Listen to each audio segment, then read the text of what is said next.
یہ واقعہ، یہ سانحہ کیوں پیش آیا؟ کیا وجوہات تھی؟ کیا ضرورت پڑ گئی تھی آخر کہ یہ اتنا بڑا معاملہ تاریخ اسلام میں پیش آیا؟ حالات کہاں سے ہوئے؟ تو اللہ نے ہر نبی کو، رسول کو ہر قوم کی طرف مبعوث کروایا.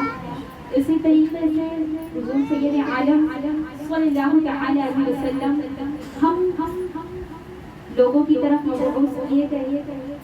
آپ اس جہان میں تشریف لائے، بشری حالت میں آپ نے رسالت کے فرائض انجام دیے اور دنیا کو دعوت اسلام پیش کی.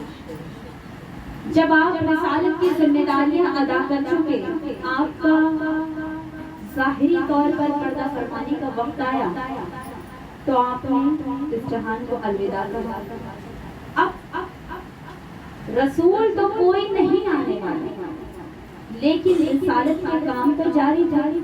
جو کام رسول کر رہے تھے ان کاموں کو جاری رہنا تھا. تبلیغ کرنا، لوگوں کو نصیحتیں کرنا، امر بالمعروف ہے، تنہون عن المنکر ہے، اور لوگوں کو راہ ہدایت کی طرف لانا ہے. یہ تو اس کام کو کنٹینیو رکھنا تھا، لیکن حضور نے پردہ فرما لیا.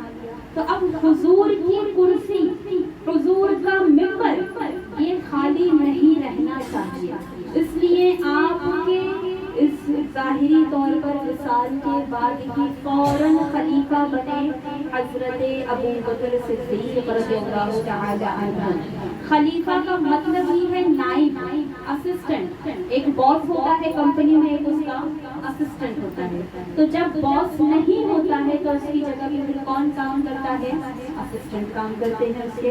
اسی طریقے سے حضور سکھا کر کے چلے گئے. اب کام کون کر رہا ہے؟ رسالت کی ذمہ داریاں کون ادا کر رہا ہے؟ ممبر رسول پر بیٹھ کر کے حضرت ابو بکر صدیق ادا کر رہے ہیں. حضرت ابو بکر صدیق کا وصال ہو گیا، اب کون ادا کر رہا ہے؟ عمر فاروق اعظم ادا کر رہے ہیں. ان کا بھی وصال ہو گیا، کون ادا کر رہا ہے؟ عثمان غنی ادا کر رہے ہیں. ان کی بھی شہادت ہو گئی، اس کے بعد کون ادا کر رہا ہے؟ حضرت مولا علی شیر خدا جو ہے وہ آپ اپنے فرائض کو انجام دے رہے ہیں. مولا علی کی شہادت ہو گئی ہے. اس کے بعد 5ویں نمبر پر حضرت امام حسن رضی اللہ تعالی عنہ جو حسین کے بڑے بھائی ہیں، وہ خلافت کی ذمہ داریاں ادا کر رہے ہیں. تو سب سے پہلے اس چیز کو سمجھیے کہ خلافت ہے کیا چیز. نبی کی کرسی پر بیٹھنا، نبی کے منبر پر بیٹھنا، نبی کی مسند پر بیٹھنا، کام بھی سارے نبیوں والے کرنے ہیں، رسالت کی ذمہ داریاں ادا کرنی ہیں. یعنی اس جگہ پر بیٹھنے کی ہمت ہر کوئی نہیں کر سکتا ہے. کوئی بھی راہ چلتا اٹھ کر کے آ جائے اور اس جگہ پر بیٹھنا چاہے تو اس کی وہ اوقات نہیں ہے. خلیفہ کو چنا کیسے جاتا تھا؟ جو متقی حضرات ہوا کرتے تھے وہ آپس میں میٹنگ کرتے تھے اور جس کا فیصلے پر سب اتفاق کر لیتے تھے اس انسان کو خلیفہ بنا دیا جاتا تھا. تو یہ چیزیں چلتی رہی کہاں تک؟ حضرت امام حسن رضی اللہ تعالی عنہ. اب جب حضرت امام حسن خلیفہ بنے تو مسلمانوں میں آپس میں لڑائیاں ہونے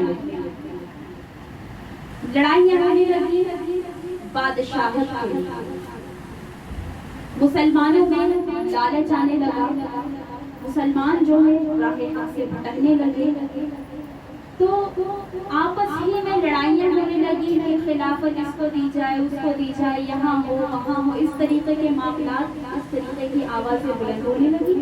تو امام حسن جو بہت ہی سیدھے انسان تھے، بہت ہی سادہ مزاج کے انسان تھے، نہ کسی سے کچھ کہنے والے، نہ کسی کی کچھ سننے والے، بہت ہی خاموش طبیعت کے انسان تھے. اور اس طرح کا جو آدمی ہوتا ہے وہ کیا کرتا ہے؟ جب بحث مباحثہ ہو تو وہ جس چیز کی وجہ سے جھگڑا ہو اسے چھوڑ دیتا ہے کہ لو اس کی وجہ سے جھگڑا، یہ چیز تم کرو، یہ چیز جس کو تم لوگ چاہتے ہو اس کے حوالے کر دیں. جب یہ معاملہ ایسا ہوا، حضرت امیر معاویہ معاویہ کے ساتھ اس طریقے کے معاملات ہونے لگے تو امام حسن نے دیکھا کہ اس چیز کی وجہ سے مسلمان سے لڑ رہے ہیں، آپس میں مسلمان ہی مسلمان کی گردنیں کاٹنے لگیں گے، اس سے اچھا ہے کہ میں اس خلافت کو معاویہ کے حوالے کروں۔ تو اب یہ خلافت جو ہے کس کے ہاتھ میں آ گئی؟ معاویہ کے ہاتھ میں آ گئی، امیر معاویہ کے ہاتھ میں، جو صحابی ہیں جن پر ہمارا اعتقاد ہے۔ کچھ شرائط کے ساتھ میں کچھ شرطیں دی گئی تھی کہ آپ اپنے بعد اپنے بیٹے کو نامزد نہیں کریں گے، بادشاہت نہیں بنے گی۔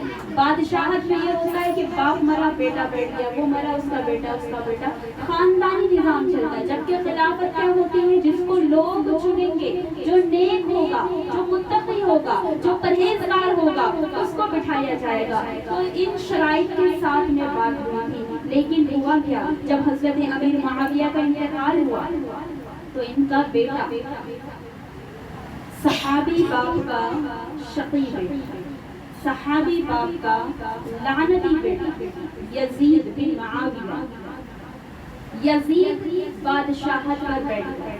یہاں سے جو ہے 5 خلیفہ گزرے ہیں، ان کے بعد جو ہے حضرت امام حسن کو اگر انتخاب کرے تو، ورنہ خلافت راشدہ کو زیادہ تر 4 خلافہ کو مانا جاتا ہے۔ تو باپ کے بعد بیٹا جب بن کر کے بیٹھنے لگا تو یہ چیز کس میں کنورٹ ہو گئی؟ بادشاہت میں کنورٹ ہو گئی۔ اب جب بادشاہت میں تبدیل ہو گئے یہ معاملہ، اور یزید کون تھا؟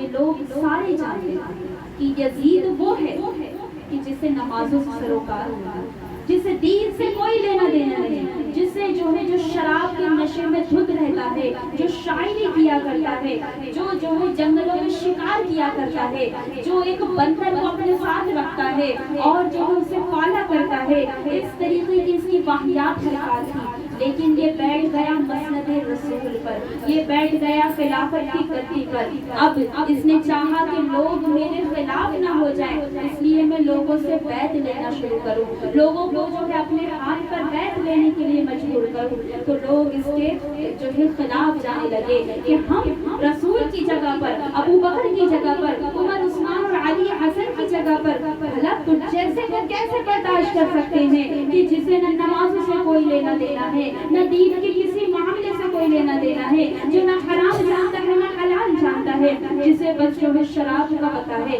جسے نشے کا پتہ ہے، جسے جو ہے شاعری کا پتہ ہے، جو گناہوں میں زندگی بسر کرتا ہے، ہم اس کو اپنا خلیفہ نہیں مان سکتے، ہم اس کو اپنا امیر نہیں مان سکتے۔ جب اس نے دیکھا کہ لوگ میرے خلاف جا رہے ہیں، لوگ میرے خلاف باتیں کرنے لگے ہیں، تو اس نے ایک چال چلی کہ آج کے دور میں جو بڑے بڑے لوگ ہیں ان کو اپنی سائڈ کر لوں تو خود بخود پورے مسلمان میری طرف ہو جائیں۔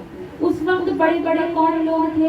صحابہ اکرام کے بیٹے موجود تھے، حضرت عمر کے بیٹے تھے حضرت عبداللہ بن عمر، حضرت زبیر کے بیٹے موجود تھے عبداللہ بن زبیر، اور جو ہے اسی طریقے سے چند صحابی موجود تھے، اور ان تمام میں سب سے بڑی ہستی جو موجود تھی وہ تھی حضرت امام حسین رضی اللہ عنہ۔